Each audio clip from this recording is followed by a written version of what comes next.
अस्सलामु अलैकुम वरहमतुल्लाहि वबरकातुहू। नाज़रीन कराम, एक बहुत ही इम्पोर्टेंट वीडियो लेकर के आया हूँ आप लोगों के बीच। ये वीडियो हर मुसलमानों को देखना चाहिए, क्योंकि आज आप देख रहे हैं कि मुसलमानों के साथ किस तरीके से साजिशें कर रही है और मुसलमानों को बदनाम करने की किस तरीके से कोशिश कर रहे हैं।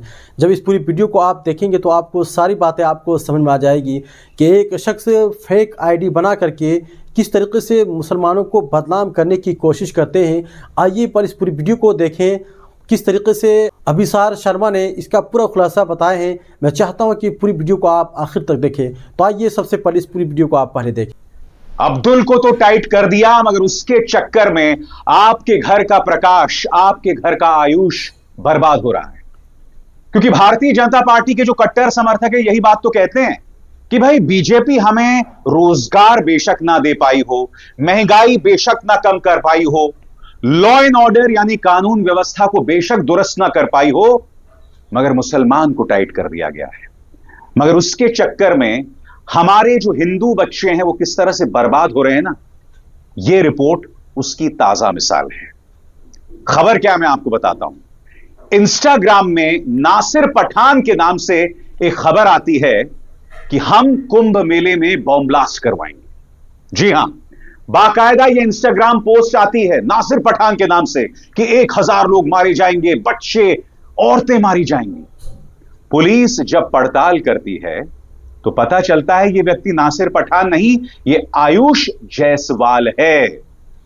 ये किसी नासिर पठान को फंसाना चाहता था, मगर ये धमकी किसने दी? किसी आयुष जायसवाल ने, जो कि नाबालिग है, यानी कि 18 साल का भी नहीं है। इसका क्या अर्थ हुआ दोस्तों?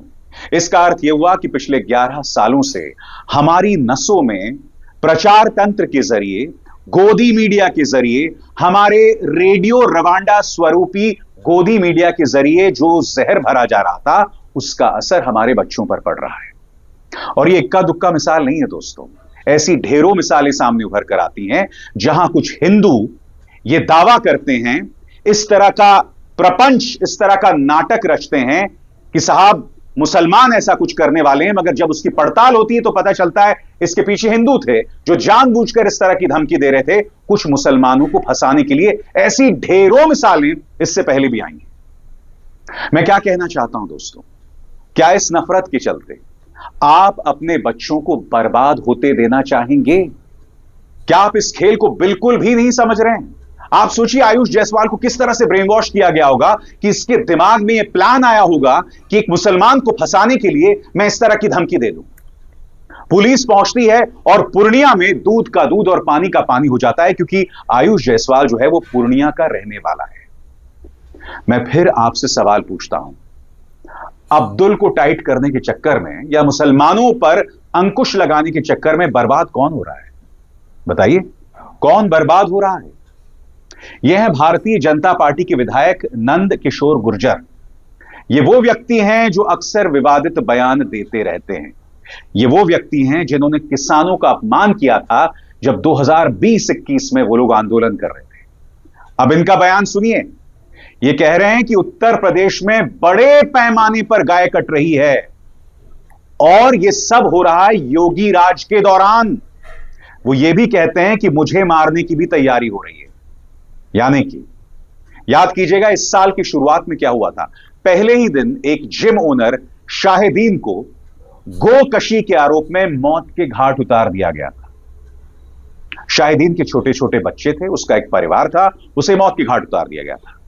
मैं एक बात स्पष्ट कर दूं, अगर वो गोकशी में लगा था, अगर वो गौ तस्कर था, तो कानून के हिसाब से उसे सजा मिलनी चाहिए थी, मगर उसे मौत के घाट उतार दिया गया। अब भाजपा विधायक क्या कह रहे हैं कि उत्तर प्रदेश राज्य में खुलेआम गाय कट रही है। यह उनका दावा है, यह उनका आरोप है, मेरा नहीं है। सुनिए वो क्या कह रहे हैं। गाय काटने की हिम्मत नहीं होती थी, आज हम दुखी हैं। हमारी सरकार में प्रतिदिन 50,000 गाय कट रही हैं, सारी गाय साफ कर दी गई। ये अधिकारी गाय का पैसा खा रहे हैं, इसका मतलब ये है सब लूट मची है, चारों तरफ लूट मची है। मुख्यमंत्री जी तक बात पहुंचे और इस सबके मुखिया चीफ सेक्रेटरी हैं, जो कमिश्नर बार बार आपसे नहीं कहते चिल्ला के, चीफ सेक्रेटरी साहब बैठे हैं, ऐसे 300 विधायक घूमते हैं, वो हमारी हत्या करा दें, इतनी ताकत है उनपे। भाई हमारी हत्या भी करा सकते हैं आज जो मैं बोल रहा हूं इस बात पे, उसकी बात बाद में करूंगा, उसकी तैयारी भी कर चुके हैं। वो अपराधी 3 दिन में पकड़वा भी दूंगा मैं। अभी मैं उस पर लगा हूं ठंडे दिमाग से। 25 पिस्टलें 9mm की खरीदी जा चुकी हैं। बड़ी बात कह रहा हूं मैं, लेकिन ये बात बाद में करेंगे। फिलहाल हमारी आज की बात यह है कि भ्रष्टाचार प्रमाणित हुआ है, गाय कट रही है, ये बेचारा गरीब आदमी के बच्चे को बंद किया गया। तो हम कोई सीपी से हमारा बैर नहीं है, कोई चीफ सेक्रेटरी से हमारा कोई बैर नहीं है, ना हम कभी मिले हैं, ना बात करते हैं हम ज्यादा। हम जनता की लड़ाई लड़ रहे हैं। बात यहां नहीं रुकती है, वो आगे ये भी कहते हैं कि अगर ये समाजवादी पार्टी का शासन होता तो मैं उन्हें आईना दिखाता, उनके होश ठिकाने लगा देता, मगर अब मैं कुछ नहीं कर सकता क्योंकि मेरी अपनी सरकार है। सुनिए क्या कहा जा रहा है। मेरे जिले की महामंत्री का रिपोर्ट दर्ज नहीं होगी, ईंट से ईंट बजा दूंगा मैं इस जिले में। अगर यह सरकार मेरी ना होती, सपा की होती, तो अधिकारी कितना बड़ा मुख्यमंत्री होता, घूस भर देता घर में मैं मुख्यमंत्री के में। मैं इस चीज का जिक्र क्यों कर रहा हूं, क्योंकि इसी साल की शुरुआत में गौ तस्करी के आरोप में एक मुसलमान को मौत के घाट उतार दिया जाता है।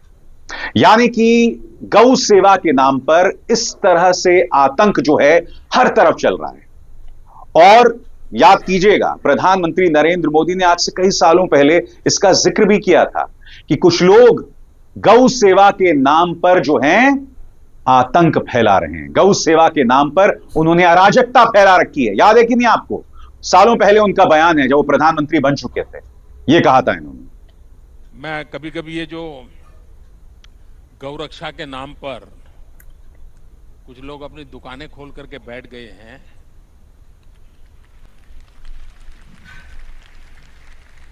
मुझे इतना गुस्सा आता है। गौ भक्त अलग है, गौ सेवक अलग है। मैंने देखा है कि कुछ लोग जो पूरी रात एंटी सोशल एक्टिविटी करते हैं, कुछ लोग, लेकिन दिन में गौरक्षक का चोला पहन लेते हैं।